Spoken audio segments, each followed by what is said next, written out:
এক যে ছিল পাখি, সে ছিল মূর্খ।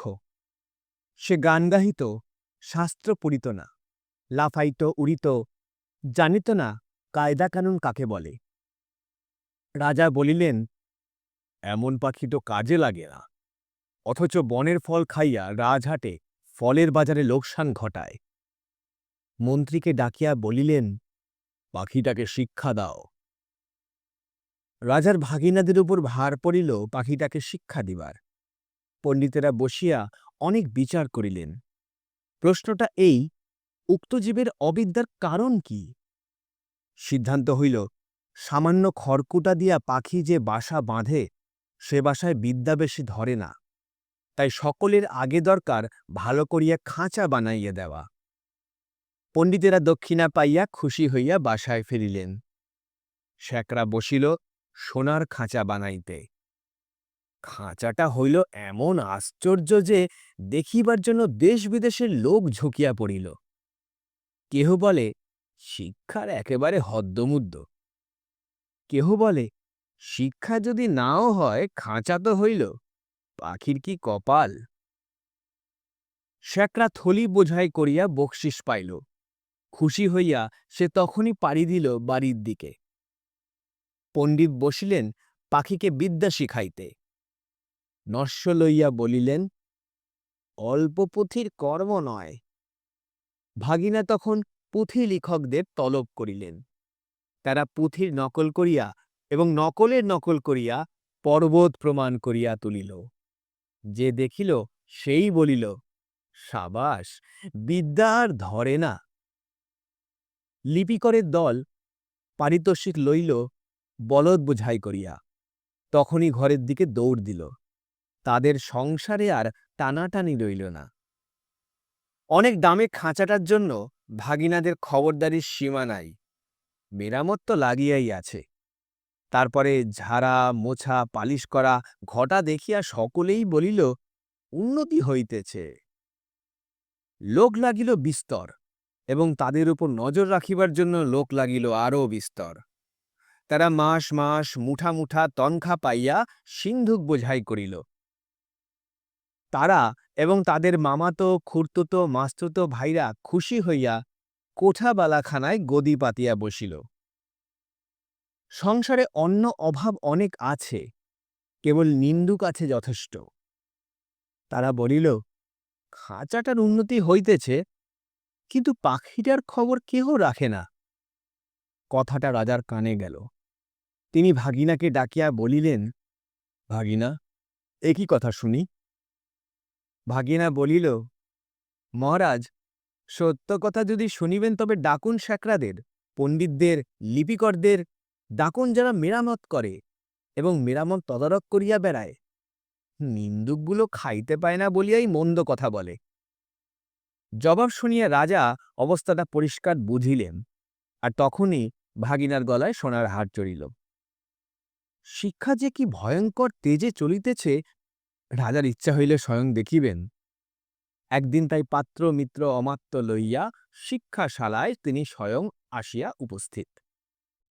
দেউড়ির কাছে অমনি বাজিল শাঁখ, ঘণ্টা, ঢাক, ঢোল, কারা, নাকারা, তুরি, ভেরি, দামামা, কাশি, বাঁশি, কাঁসর, খোল, করতাল, মৃদঙ্গ, জগঝম্প। পণ্ডিতেরা গলা ছাড়িয়া টিকি নাড়িয়া মন্ত্রপাঠে লাগিলেন। মিস্ত্রি, মজুর, শ্যাকরা, লিপিকর, তদারক নবিশ আর মামাতো বিস্তত খুড়তুত এবং মাস্তুত ভাই জয়ধ্বনি তুলিল। ভাগিনা বলিল, মহারাজ, কাণ্ডটা দেখিতেছেন? মহারাজ বলিলেন, আশ্চর্য, শব্দ কম নয়। ভাগিনা বলিল, শুধু শব্দ নয়, পিছনে অর্থও কম নয়। রাজা খুশি হইয়া দেউড়ি পার হইয়া যেই হাতিতে উঠিবেন, এমন সময় নিন্দুক ছিল ঝোপের মধ্যে গা ঢাকা দিয়া। সে বলিয়া উঠিল, মহারাজ, পাখিটাকে দেখিয়াছেন কি? রাজার চমক লাগিল। বলিলেন, ওই যা, মনে তো ছিল না, পাখিটাকে দেখা হয় নাই। ফিরিয়া আসিয়া পণ্ডিতকে বলিলেন, পাখিকে তোমরা কেমন শেখাও, তার কায়দাটা দেখা চাই। দেখা হইল। দেখিয়া বড় খুশি। কায়দাটা পাখিটার চেয়ে এত বেশি বড় যে পাখিটাকে দেখাই যায় না। মনে হয় তাকে না দেখিলেও চলে। রাজা বুঝিলেন আয়োজনের ত্রুটি নাই, খাঁচায় দানা নাই, পানি নাই, কেবল রাশি রাশি পুঁথি হইতে রাশি রাশি পাতা ছিঁড়িয়া কলমের ডগা দিয়া পাখির মুখের মধ্যে ঠাসা হইতেছে। গান তো বন্ধই, চিৎকার করিবার ফাঁকটুকু পর্যন্ত বোঝা। দেখিলে শরীরে রোমাঞ্চ হয়। এবারে রাজা হাতিতে চড়িবার সময় কানমলা সর্দারকে বলিয়া দিলেন, নিন্দুকের যেন আচ্ছা করিয়া কান মলিয়া দেওয়া হয়। পাখিটা দিনে দিনে ভদ্রদস্তুর মতো আধমরা হইয়া আসিল। অভিভাবকেরা বুঝিল বেশ আশাজনক। তবু স্বভাবদোষে সকালবেলার আলোর দিকে পাখি চায়, আর অন্যায় রকমে পাখা ঝটপট করে। এমনকি এক একদিন দেখা যায় সে তার রোগা ঠোঁট দিয়া খাঁচার শলা কাটিবার চেষ্টায় আছে। কোতোয়াল বলিল, এ কি বেয়াদপি! তখন শিক্ষা মহালে হাপড় হাতুড়ি আগুন লইয়া কামার আসিয়া হাজির।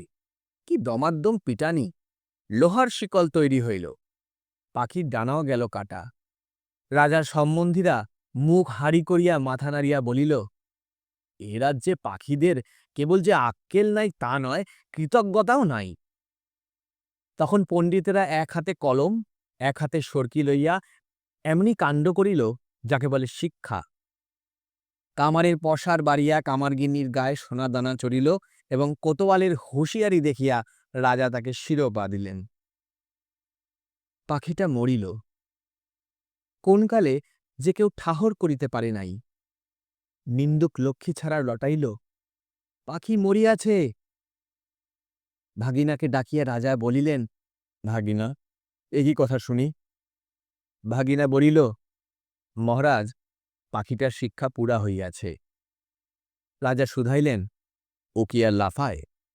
ভাগিনা বলিল, আরে রাম, আর কি ওরে? না। আর কি গান গায়? না। দানা না পাইলে আর কি চেঁচায়? না। রাজা বলিলেন, একবার পাখিটাকে আনো তো দেখি। পাখি আসিল, সঙ্গে কোতোয়াল আসিল, পাইক আসিল, ঘোড়সওয়ার আসিল। রাজা পাখিটাকে টিপিলেন। সে হাঁ করিল না, হুঁ করিল না। কেবল তার পেটের মধ্যে পুঁথির শুকনো পাতা খসখস গজগজ করিতে লাগিল। বাহিরে নববসন্তের দক্ষিণ হাওয়ায় কিশলয়গুলি দীর্ঘ নিঃশ্বাসে মুকুলিত বনের আকাশ আকুল করিয়া দিল।